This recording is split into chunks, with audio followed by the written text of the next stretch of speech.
Hi, to pair your Samsung Galaxy A34 with AirPods, as a first step, we need to go in the settings, choose connections, and go in the Bluetooth and make sure that it is enabled.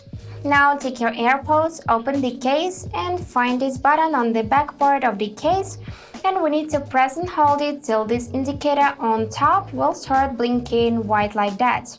And now we need to find the name of the AirPods in the list of the available devices. If you cannot find it, then you need to simply turn off Bluetooth and within a couple of seconds turn it on and try one more time. And yes, here is my device, so I'm gonna tap it to select and confirm that I'm pairing this with my phone. And now it is connected because you can see it in the list of paired devices, the status connected. And to disconnect, you need to tap the settings icon, select the button to disconnect, and now you can also unpair it. So that's it for today. Hope this video was helpful and thank you for watching.